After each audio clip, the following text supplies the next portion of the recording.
यह समुद्री इतिहास की सबसे भयावह और बड़ी मछलीखोरी की घटना है। हजारों समुद्री पक्षी आसमान से ड्रोन की तरह नीचे झपटते हैं। यह एक पूरी तरह से योजनाबद्ध हमला है। समंदर, जमीन और आसमान से घेराबंदी की जा रही है। दुनिया की सबसे भव्य समुद्री लड़ाई शुरू हो चुकी है। न्यूफाउंडलैंड के पास अचानक सभी समुद्री जीव एक जगह इकट्ठा हो जाते हैं, चाहे वो समुद्री पक्षी हों, डॉल्फिन या व्हेल। सबसे पहले पहुंचते हैं सीगल्स, जो अहम पोजीशन पर कब्जा कर लेते हैं। दूसरी ओर लाखों की तादाद में पफिन्स ऊंची जगहों पर मोर्चा संभाल लेते हैं। यूरोप और अफ्रीका से लाखों की संख्या में गैनेट्स भी यहां तक पहुंच चुके हैं। सबकी नजरें कोहरे में छिपे समंदर पर टिकी हैं। बस एक इशारे की देर है। उधर हजारों डॉल्फिन्स की टुकड़ी तेजी से द्वीप की तरफ बढ़ रही है। उनके पीछे हैं सैकड़ों सील्स, जो पानी के अंदर से हमला करने वाले हैं। समंदर की गहराई में ट्यूना मछलियों का झुंड भी द्वीप की ओर बढ़ता है। हम्पबैक व्हेल्स की एक पूरी फौज भी अलर्ट मोड में है। इतनी दूर से इनका आना यूं ही नहीं है।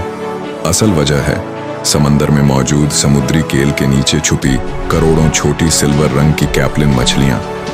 हर मादा मछली अपने साथ करीब 20,000 अंडे लेकर आई है।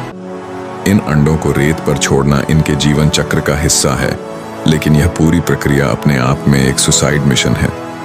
जैसे ही कैप्लिन मछलियां बाहर आती हैं, व्हेल्स अटैक शुरू कर देती हैं। हम्पबैक व्हेल्स अपने विशाल मुंह से एक ही बार में हजारों मछलियों को निगल जाती हैं। जान बचाने के लिए कैप्लिन्स इधर उधर भागती हैं, लेकिन वो जैसे ही व्हेल्स से बच निकलती हैं, सामने सील्स का जाल बिछा होता है। अब कैप्लिन्स एक नया तरीका अपनाती हैं, बॉल फॉर्मेशन। सारे नर मछलियां बाहर की परत में आकर घेरा बना लेती हैं और मादाएं अंदर सुरक्षित रहती हैं।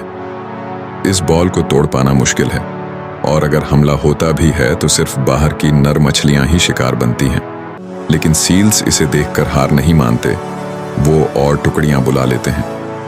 किलर व्हेल्स, डॉल्फिन्स और ट्यूना भी इस महासंग्राम में कूद पड़ते हैं। अब इतनी तगड़ी मल्टी स्पीशीज आर्मी के सामने कैप्लिन्स की ये सुरक्षा रणनीति भी टूटने लगती है। अब आखिरी उम्मीद है तेजी से किनारे की ओर बढ़ना। लहरों का सहारा लेकर कैप्लिन्स किनारे की ओर भागती है, लेकिन तभी आकाश में मंडरा रही लाखों समुद्री चिड़ियां बिना समय गंवाए नीचे झपटती हैं। उनकी बमबारी में लाखों मछलियां मारी जाती हैं। जो बचती हैं वो रेत की ओर तेजी से दौड़ती हैं।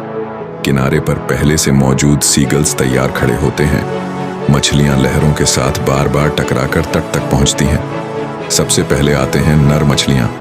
इन्हें बलिदान देना है ताकि मादाएं अंडे दे सकें। अंडे छोड़ने के बाद लगभग सभी नर मछलियां मारी जाती हैं, लेकिन जो अंडे रेत पर टिकते हैं वो पारदर्शी चमकते हुए मोतियों जैसे दिखते हैं। 2 हफ्ते में यही अंडे छोटे मछलियों में बदल जाते हैं।